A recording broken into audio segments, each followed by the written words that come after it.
अपन ठीक है। एक टॉपिक है अपनो निर्देशांक ज्यामिति में त्रिभुज का क्षेत्रफल।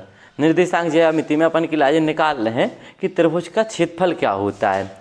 भाई इसमें बहुत ज़्यादा ये पूछा जाता है कि त्रिभुज का क्षेत्रफल किस प्रकार से हम ज्ञात कर सकते हैं। तो देखो भाई इसमें क्वेश्चन किस प्रकार से पूछे जाएंगे त्रिभुज के क्षेत्रफल से संबंधित, तो इस चीज़ को अच्छे तरीके से समझना है। ये पूरी की पूरी एक एक्सरसाइज दी गई है और यहाँ से भाई बहुत सारे क्वेश्चन भी पूछे जाते हैं।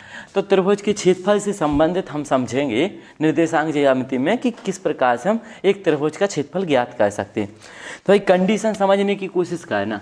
बात करें एक त्रिभुज की, ठीक है, तो भाई कोई भी त्रिभुज हम इस प्रकार से देख सकते हैं कि एक त्रिभुज है ए बी सी। मान के चलो ए बी सी में ध्यान से समझना कि तुम्हारे पास एक त्रिभुज है। इस प्रकार से एक त्रिभुज की बात करें तो ये है ए पॉइंट है, उसका बी पॉइंट और सी पॉइंट, ठीक है, ध्यान देना।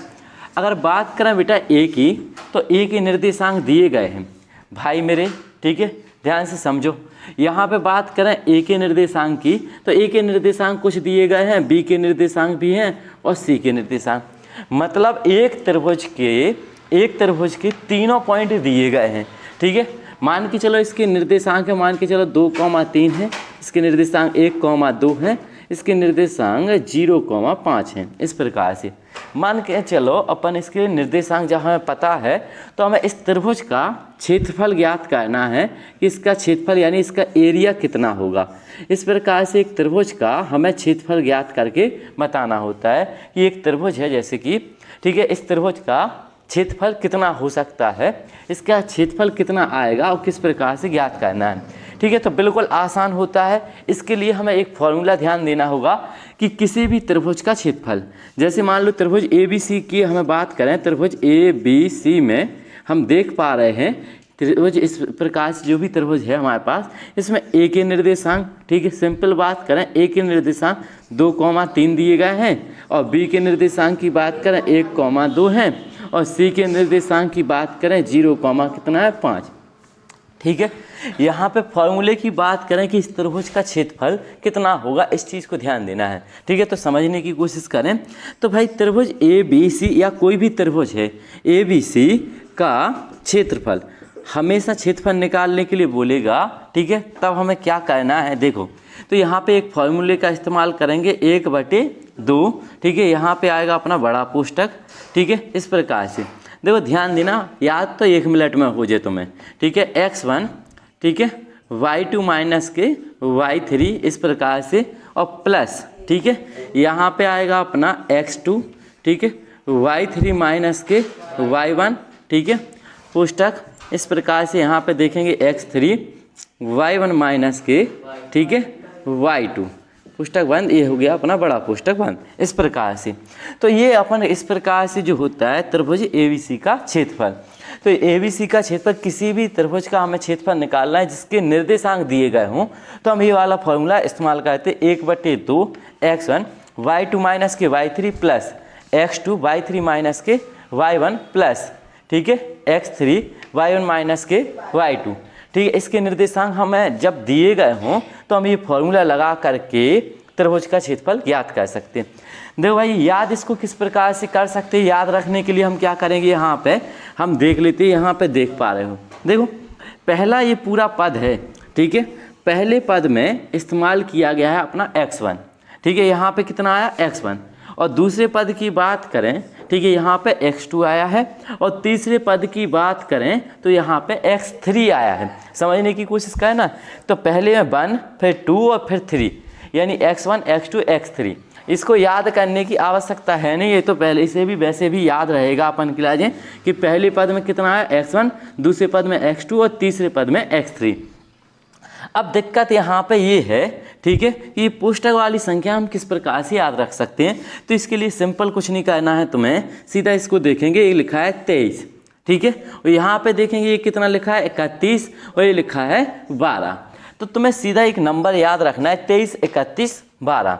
23, 31, 12 जैसे ही तुम लोग ध्यान रखोगे, ठीक है, तो यहाँ पे 23 का मतलब क्या हो जाएगा, y2 माइनस के y3, ठीक है, प्लस x2 का मतलब क्या हो जाएगा, y3 माइनस के y1 और प्लस यहाँ पे बात करें बेटा, ठीक है, यहाँ पे लिखा है 12 तो इसका मतलब हो जाएगा y1 माइनस के y2। अब यहाँ पे याद करना बिल्कुल आसान। अगर तुम्हें ये पता है 23 31 12, 23 31 12, यानी पहला पद 1/2 ध्यान रखना है भाई। पहला पद हमें पता होता है कि x1 है, दूसरा 23, 23 का मतलब y2 माइनस के y3। बात क्लियर हो पा रही? ठीक है। प्लस देखो भाई दूसरे पद में x2 आता है अपना 31, 31 का मतलब क्या होगा y3 माइनस के y1। प्लस यहाँ पे बात क्या हो रही x3 की, और x3 के बाद कितना आएगा 12, लास्ट में 12 आता है तो y1 माइनस के y2। हम इस फॉर्मूले का इस्तेमाल करके, ठीक है, किसी भी त्रिभुज का जिसके निर्देशांक दिए गए हैं उसका हम क्षेत्रफल ज्ञात कर सकते हैं। भाई क्षेत्रफल निकालना भी बिल्कुल आसान है। सबसे पहले हमें ये फॉर्मूला याद होना चाहिए और याद करना बिल्कुल सरल, ठीक है। अगर थोड़ा सा भी तुम लोग ध्यान दोगे तो ये आसानी से तुम लोगों को याद हो जाएगा। अब बात करते, मान लो हमने ये जो त्रिभुज लिया है इसका क्षेत्रफल हम किस प्रकार से फॉर्मूले को लगाते हैं, ठीक है, इसका प्रयोग किस प्रकार से करते हैं। तो भाई ध्यानपूर्वक समझना, ठीक है। इस प्रकार से जो भी त्रिभुज है इसका क्षेत्रफल हम कैसे निकालते हैं, ठीक है। अब यहाँ पे एक चीज़ रह गई कि यहाँ पे x1 क्या है, x2 क्या है, y2 क्या है, ठीक है। तो इसको ध्यान दो, तो ये हो जाएगा भाई 0,5।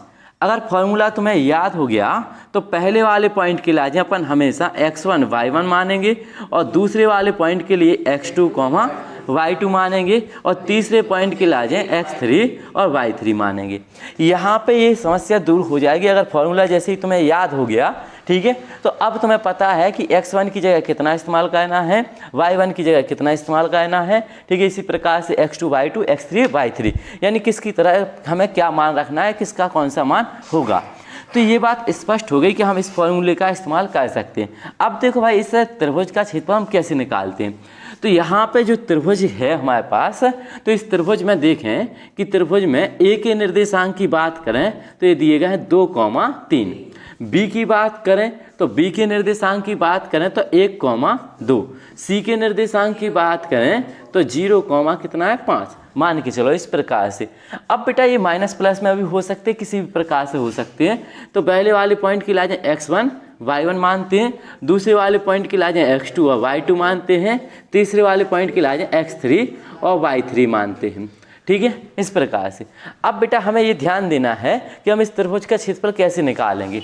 तो हम सीधी सी बात करें कि त्रिभुज ABC का क्षेत्रफल, यानी इसका अगर क्षेत्रफल फाइंड करना है तो हम फॉर्मूला, हमें तो याद है पहले से फॉर्मूला क्या है, ठीक है। पहले वाले पद में क्या आता है अपना x1, ठीक है, फिर कितना आता है y2 माइनस के y3। इस प्रकार से हम कह सकते हैं ये हो जाएगा 23 31, यानी x2 31 का मतलब कितना हो जाएगा y3 माइनस के y1, ठीक है। प्लस बेटा ये आएगा अपना x3 और कोष्टक के अंदर y1 माइनस के y2, यानी 12, 23 31 12। उस हिसाब से हम ये फॉर्मूला लिख सकते हैं। अब बात आती है इस फॉर्मूले को इस्तेमाल किस प्रकार से करना है। तो मान रख दो बस सिंपल, ठीक है। जैसे ही हम इसके मान रखेंगे, ठीक है, तो ये हो जाएगा 1/2, ठीक है। x1 की वैल्यू हमें पता है कि x1 का मान कितना है 2, और y2 का मान कितना है 2, माइनस y3 का मान कितना है बेटा, y3 की बात करें तो इसका मान है 5। प्लस यहाँ पे बात क्या हो रही है अपनी, ठीक है, यहाँ पे बात हो रही है x2 का मान कितना है 1, y3 की बात करें तो y3 का मान है 5, माइनस y1 की बात करें तो इसका मान कितना है 3। प्लस ठीक है, यहाँ पे x3 की वैल्यू कितनी है 0, y1 का मान है 3, माइनस के y2 का मान कितना है 2। इस प्रकार से हम कह सकते हैं। भाई यहाँ पे देखो 1/2 सिंपल हो जाएगा, 2 गुणा 5 में से जैसे ही तुम 2 घटा दो तो ये कितना बच जाएगा माइनस के 3। प्लस देखो भाई 1 गुणा 5 में से 3 गए तो कितने बचे 2, और 0 गुणा ये कितना बचेगा 1, ठीक है। इस प्रकार से तो ये हो गया बेटा 1/2, ये कितना हो जाएगा माइनस के 6 प्लस के 2, और ये क्या हो जाएगा 0। क्या कि 0 में कोनो भी संख्या को गुणा होगा तो सब क्या हो जाता है 0। अब बात करें बेटा 1/2, ठीक है, 6 में से 2 गए तो कितने बचे माइनस के 4, इसका गुणा कर दो भाई 1/2 गुणा माइनस के 4। तो जैसे इसका गुणा होगा तो माइनस के 4/2 और 2 से 2 कैंसिल कर दो तो इसका मान कितना आ गया माइनस के 2। लेकिन यहाँ पे एक चीज़ ध्यान रखना, कभी भी त्रिभुज का जो क्षेत्रफल है माइनस में आता है तो आता है इसका जो आंसर लिखा जाएगा वो काय में लिखो जाए प्लस में, ठीक है, यानी त्रिभुज का कभी भी जो क्षेत्रफल होता है वो माइनस में नहीं लिया जाता है। और किसी भी प्रकार का कोई भी सवाल आ जाए त्रिभुज के क्षेत्रफल से संबंधित, तो हमें सबसे पहले फॉर्मूले का इस्तेमाल करना आना चाहिए कि हम फॉर्मूले का इस्तेमाल किस प्रकार से करते हैं, और फॉर्मूला याद होना चाहिए। ठीक है, तो अच्छे तरीके से 1-2 बार लिखोगे तो ये